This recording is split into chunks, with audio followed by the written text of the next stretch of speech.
Hello everyone, स्वागत करुच्चे YouTube channel Odisha study रे। तो पे आज आम देखा +3 फर्स्ट सेमिस्टर जो ओडिया ऑनर्स रही कोर पेपर 1। तो यूनिट 1 गोटे लॉन्ग क्वेश्चन आलोचना करवा 5 मार्क विशिष्ट। तो देख पे काली तुम Sambalpur university first semester exam start होगा जाऊँगी। तो काली कोर 1 अच्छे। तो देख प्रथम प्रश्न रही देख गोटे लॉन्ग क्वेश्चन 5 मार्क विशिष्ट। तो देख भाषार लक्षण संबंध में आलोकपात कर। भाषार लक्षण संबंध में आलोकपात कर 200 शब्द मध्य लिख। तो देख मानव भाषा एपरी केतेक विशिष्ट लक्षण मान देखा जाए जहाँ इतर जीवजंतु मान ध्वनि गुड़िक न थाए। तो मानव भाषा एपरी केतेक एपरी केतेक विशिष्ट लक्षण मान देखा जाए जहाँ इतर जीवजंतु मान ध्वनि गुड़िक न थाए। प्रोफेसर रॉबर्ट ए हल एवं CF हकेट मानव और प्राणी मानकर भाषा मध्य तुलनात्मक अध्ययन करथिले और एही क्रम रे भाषार लक्षण वर्णना करछन्ति जे। तो देखो प्रोफेसर हल तांको इंट्रोडक्टरी लिंग्विस्ट ग्रंथ रे एवं हकेट तांकर 7 कैरेक्टरिस्टिक्स ऑफ ह्यूमन लैंग्वेज ग्रंथ रे यार गवेषणात्मक आलोचना करिसंती। तो देख प्रथम रही देख परिवर्तनीयता बा विनिमयता। प्रेरण और ग्रहण रे परस्पर परिवर्तनशीलता बा विनिमय भाषा व्यवहार मनीषर बा मनीष मानकर भाषा प्रेरण और ग्रहण उभय कार्य क्षमता रही अछि।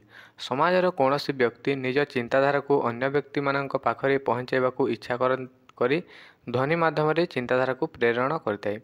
तो एक समाज रे कौनसी व्यक्ति निज चिंताधारा को अन्य व्यक्ति मानक पाखरे पहुँचाइबाकू इच्छा करी ध्वनि माध्यम चिंताधारा को प्रेरण करते। अन्य व्यक्तिगण बा व्यक्तिवर्ग उक्त चिंताधारा को ग्रहण करथांती। तेणु प्रथम पक्ष वक्ता और द्वितीय पक्ष श्रोता। श्रोता माने प्रथमे श्रोता और परे वक्ता मध्य होतांती। वक्ता पुनश्च श्रोता मध्य पलटि जाए। तेणु एहीपरि कथन श्रवण रे धारावाहिक विनिमयता लगी रही है। मात्र पशुपक्षी मानक मध्य ए प्रकार विनिमय न थाए। बुझेला। तो नेक्स्ट पॉइंट अच्छी देख विशेषीकरण। पृथ्वी रे रही प्रत्येक भाषार एक निजस्व स्वतंत्र रही अछि। तो पृथ्वी रे रही प्रत्येक भाषार एक स्वतंत्र एक निजस्व भाषा रही अछि। एही स्वतंत्र जो आम गोटे भाषारू अन्य एक भाषार पार्थक्य बुझीपारि। ध्वनि शब्द रूपतंत्र वाक्यतत्व प्रभृति क्षेत्र में यही विशेषत्व लक्ष्य करा जाते। बुझेला। तो नेक्स्ट अच्छी देख यादृच्छिकता। कौन सी भाषार सृष्टि प्राथमिक पर्यायर यही प्रकार ध्वनि गुड़िकर जहाँ मानव द्वारा उच्चारित होते जहाँ यादृच्छिक यही ध्वनि गुड़िकर समष्टिगत अर्थ मध्य यादृच्छिक।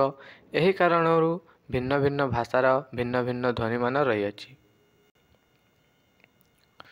यही ध्वनि समष्टि गोटे भाषा रे गोटे प्रकार अर्थयुक्त होइतिबा बेले अन्य भाषा रे अन्य गोटे अर्थ वहन करते। तो यही ध्वनि समष्टि गोटे भाषा रे गोटे प्रकार अर्थयुक्त होइतिबा बेले अन्य भाषा रे अन्य गोटे अर्थ वहन करते। उदाहरण ओडिया भाषा रे अ आ हर्षई प्रभृति स्वरध्वनि मध्य रही अछि। सेहीपरि क ख ग घ ङ च छ प्रभृति व्यंजन ध्वनि थिला बेले इंग्राजी रे A B C D E F G H आदि ध्वनि गुड़ी को व्यंजन भाव में ग्रहण करा जाते। तो अर्थगत यादृच्छिकतार मध्य बहुल प्रमाण रही अछि। उदाहरण देख संस्कृत गो धेनु इंग्राजी रे गो जीवा क्रिया। आरबिक रे बेस भल परिमाण रे इंग्राजी बेस भित्ति। तो यहाँ देख तेज अच्छी विद्यमान अविद्यमान मूर्ति। तो अमूर्तर रूपायन भाषा वस्तुर विद्यमानता और अविद्यमानता उभय अवस्था को प्रकट करते। जलपूर्ण पात्र यही वाक्यांश जलर विद्यमानता और जलशून्य पात्र यही वाक्यांश अविद्यमानता प्रकाशित। ठीक एहीपरि भाव पाप पुण्य दया क्षमा आत्मा परमात्मा आदि अमूर्त गुण स्थान विषय आदि को मध्य रूपायित करा जाते। तो नेक्स्ट पॉइंट अच्छी देख द्वैतता ड्युअलिटी। प्रत्येक भाषाରେ ଧ୍ୱନି ସମଷ୍ଟିର ଦୁଇଟି ତତ୍ତ୍ୱ ରହିଥିବାର ଦେଖାଯାଇଥାଏ, ଯଥା ଅର୍ଥତତ୍ତ୍ୱ ଓ ସମ୍ବନ୍ଧ ତତ୍ତ୍ୱ। ଅର୍ଥତତ୍ତ୍ୱ ଓ ସମ୍ବନ୍ଧ ତତ୍ତ୍ୱ। ଧ୍ୱନି ସମଷ୍ଟି ନିର୍ଦ୍ଦିଷ୍ଟ ରୀତିରେ ମଣ୍ଡିତ ହୋଇ ମଧ୍ୟ ବାକ୍ୟ ଗଠନ କରିପାରେ ନାହିଁ, ତେଣୁ ବାକ୍ୟ ଗଠନ ପାଇଁ ଶବ୍ଦ ପଦରେ ପରିଣତ ହେବା ନିମନ୍ତେ ଆବଶ୍ୟକ ହୋଇଥାଏ। ଶବ୍ଦ ଓ ପଦ ମଧ୍ୟରେ ଶବ୍ଦ ଓ ପଦ ମଧ୍ୟରେ ପାର୍ଥକ୍ୟ ଯଥେଷ୍ଟ ରହିଅଛି। କେବଳ ଅର୍ଥଭେଦକୁ ସମ୍ବଳ କରି ଶବ୍ଦ ଗଠିତ, କିନ୍ତୁ ପଦ ଉଭୟ ଅର୍ଥ ତତ୍ତ୍ୱ ଓ ସମ୍ବନ୍ଧ ତତ୍ତ୍ୱକୁ ପ୍ରକୃତି ଓ ପ୍ରତ୍ୟୟ ଅର୍ଥରେ ଗ୍ରହଣ କରିଥାଏ। ତ ଏଇଟା ଥିଲା ଗୋଟିଏ ମୋଷ୍ଟ ଇମ୍ପୋର୍ଟାଣ୍ଟ ଲଙ୍ଗ୍ କ୍ୱେଶ୍ଚନ୍। ଆଶା କରୁଛି ଭିଡ଼ିଓଟି ଭଲ ଲାଗିଥିବ। ଭିଡ଼ିଓଟି ଭଲ ଲାଗିଥିଲେ ତୁମ ସାଙ୍ଗସାଥିମାନଙ୍କୁ ସେୟାର କରିଦେବ, ଯାହାଦ୍ୱାରା ସେମାନେ ମଧ୍ୟ ଉପକୃତ ହୋଇପାରିବେ।